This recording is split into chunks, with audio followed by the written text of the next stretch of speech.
ආයුබෝවන් කියලා පිළිගන්නවා ශ්‍රී ලංකා ක්‍රීඩා ලෝලිය ඔබ සියලු දෙනාම.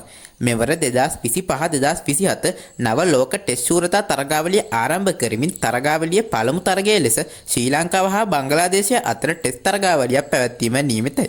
මෙම ටෙස්ට් තරගාවලියට ටෙස්ට් තරග දෙකක් ඇතුළත තිබෙන අතර පළමු ටෙස්ට් තරගය ජූනි 17 වෙනිදා සිට 21 වෙනිදා දක්වා ගාල්ල ජාත්‍යන්තර ක්‍රිකට් ක්‍රීඩාංගණයේදී පැවැත්වීමට නියමිතයි. මෙවර ලෝක ටෙස්ට් ශූරතා තරගාවලියේදී ශ්‍රී ලංකා ටෙස්ට් කණ්ඩායම 6කට එරෙහිව තරගාවලි 6කට මුහුණ දීමට නියමිතයි. මෙම තරගාවලි 6න් තරගාවලි 3ක් ශ්‍රී ලංකාව තුලදී සහ තරගාවලි 3ක් ශ්‍රී ලංකාවෙන් පිටදී පැවැත්වෙනවා. ඒ අනුව ශ්‍රී ලංකාව බංගලාදේශය ඉන්දියාව හා දකුණු අප්‍රිකාවට එරෙහිව ශ්‍රී ලංකාවේදී තරග වැදීමට නියමිත අතර නවසීලන්තය පාකිස්තානය සහ බටහිර ඉන්දිය කොදෙව්වන්ට එරෙහිව ශ්‍රී ලංකාවෙන් පිටදී තරග වැදීමට නියමිතයි. බංගලාදේශය හා පළමු ටෙස්ට් තරගයට සහභාගී වෙන 18 දෙනෙකුන් යුත් ශ්‍රී ලංකා සංචිතය පසුගියදා නම් කෙරුණා.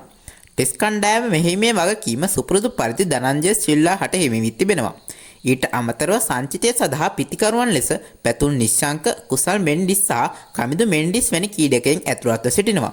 සංචිතය සඳහා ප්‍රධාන දගපන්දු ලෙස ප්‍රභාත් ජයසූරිය ඇතුළත්ව සිටින අතර වේගපන්දු ලෙස අසිත ප්‍රනාන්දු, ලහිරු කුමාර සහ විශ්ව ප්‍රනාන්දු යන ක්‍රීඩකයන් ඇතුළත්ව සිටිනවා. එම ක්‍රීඩකයන්ට අමතරව සංචිතය සඳහා නවක ක්‍රීඩකයන් 5 දෙනෙකුද ඇතුළත්ව සිටිනවා. ආරම්භක පිතිකරුවෙකු වන ලහිරු උදාර, මැද පෙළ ක්‍රීඩකයින් වන සොනාල් දිනූෂ, පවන් රත්නායක සහ පසිදු සූරිය බණ්ඩාර සහ දගපන්දු යන ක්‍රීඩක තරිදු රත්නායක ශ්‍රී ලංකා සංචිතයට නවක ක්‍රීඩකයන් ලෙස ඇතුළත්ව තිබෙනවා.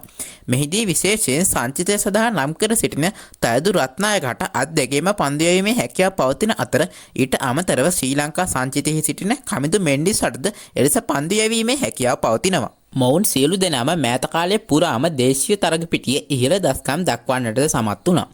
මීට අමතරව සංචිතය සඳහා වසර 6කට පමණ පසු ශ්‍රී ලංකා කණ්ඩායමේ හිටපු ප්‍රධාන දගපන්දයාන්නෙක් වන අකිල ධනංජයව නැවත කැදවා තිබෙනවා.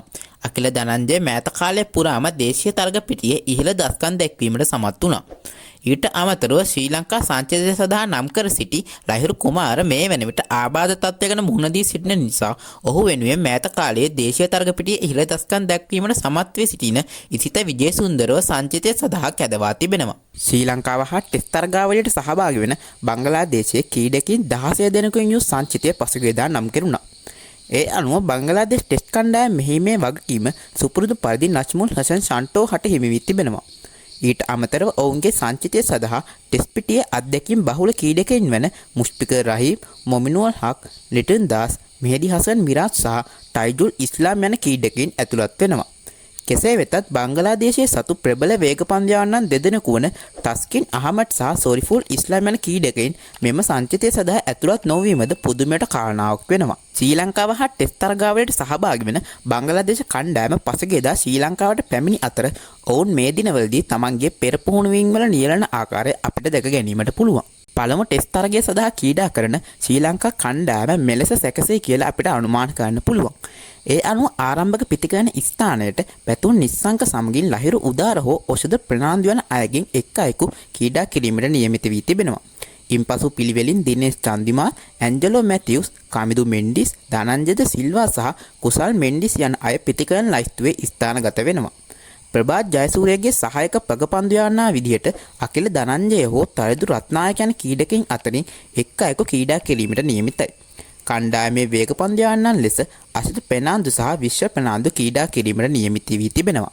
ඒ අනුව කණ්ඩායමේ පැතුම් නිස්සංකගේ සිට කුසල් මෙන්ඩිස් දක්වා සිටින ක්‍රීඩකයන්ට පිතිකරණය යෙදීමේ හැකියාව පවතිනවා. ඊට අමතරව කණ්ඩායමේ ප්‍රධාන දගපන්දයාන්න් දෙදෙනෙකු සහ වේගපන්දයාන්න් දෙදෙනෙකු ක්‍රීඩා කරනු ලබනවා. බංගලාදේශය හා පැවැත්වෙන පළමු ටෙස්ට් තරගයෙන් පසු ඇන්ජලෝ මැතිව්ස් ජාත්‍යන්තර ටෙස්ට් පිටියට සමුදෙන බව මේ වෙන විට නිල වශයෙන් ප්‍රකාශ කර තිබෙනවා.